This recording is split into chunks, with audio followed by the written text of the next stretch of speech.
Alors bonjour les amis, comment vous allez ce matin, comment a été la nuit? Tout va bien j'espère et j'espère aussi que nous aurons une très bonne journée. Ce matin nous allons un petit peu parler du pardon et le texte de support nous le trouvons dans le livre de 1 Jean au chapitre 1er, le verset 9.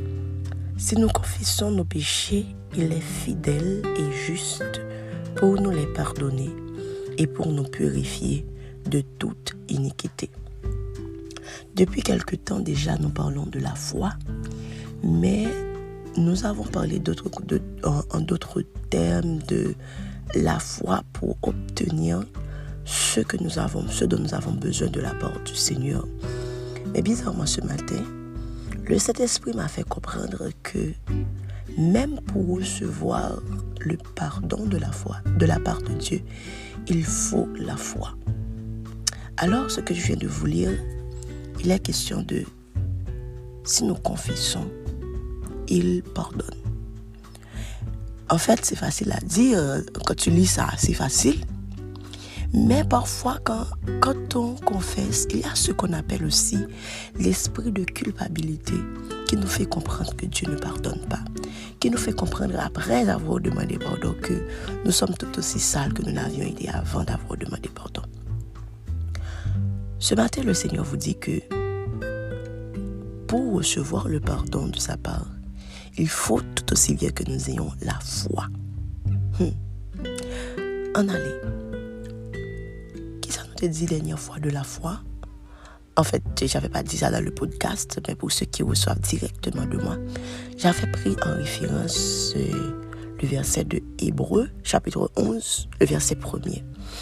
La Bible nous dit la foi, c'est une ferme assurance des choses qu'on espère, une démonstration de celles qu'on ne voit pas. Le fait de ne pas voir quelque chose et de croire qu'on l'a, c'est ce qu'on appelle la foi.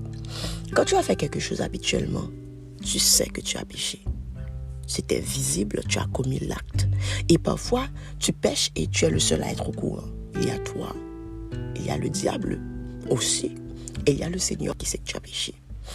Mais, afin pour recevoir pardon, ce bagage spirituel, il est bizarre parfois pour dire que je dis Seigneur, au fond bagaille. Parce que, ça qu'on nous parfois, nous que ça nous fait tellement énorme que 5 minutes la prière ou bien 2 minutes la prière trop petit. Pour bon Dieu t'inquiète pas donner nous vite comme ça, comme si nous est trop facile. Et c'est là que l'esprit de culpabilité vient jouer avec nous pour nous faire nous comprendre. Alors c'est à ce moment aussi que nous devons avoir la foi pour nous dire que bon Dieu pardonne net. Le sang de Jésus. Parce que c'est pas le fait que tu as dit ça premièrement. Quand tu dis ça, c'est que tu reconnais que tu as besoin du sang de Jésus. C'est que tu reconnais que tu as péché et que seulement celui qui peut te pardonner, c'est Jésus de Nazareth. C'est ça, confesser. Et après avoir confessé, puisque tu crois au pouvoir du sang de Jésus, tu vas croire aussi que le Seigneur t'a pardonné.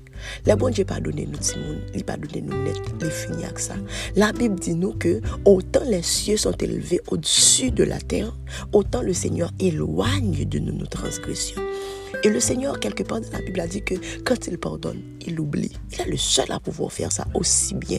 Il oublie. Donc là, on ne demande pas de pour péché. Peu importe esprit, peu importe ça qui n'a aucun force, sentir que bon Dieu pas pardonné. Je ne sais pas qui est-ce que je parle ce matin. Mais peut-être que parfois, après avoir demandé pardon au Seigneur, ou senti que comme bagaille, ou t'as supposé faire plus, ou senti que c'est trop facile. C'est pas vrai. Il suffit de croire que le Seigneur t'a pardonné et c'est réglé. À toi qui n'as pas encore Jésus ce matin, il faut aussi croire que Jésus peut te recevoir peu importe ton état, peu importe le genre, peu importe sorte de café. Jésus t'est mort déjà. Il t'est mort pour tout type de péché. Guys, passez une bonne journée. Que Dieu vous bénisse abondamment.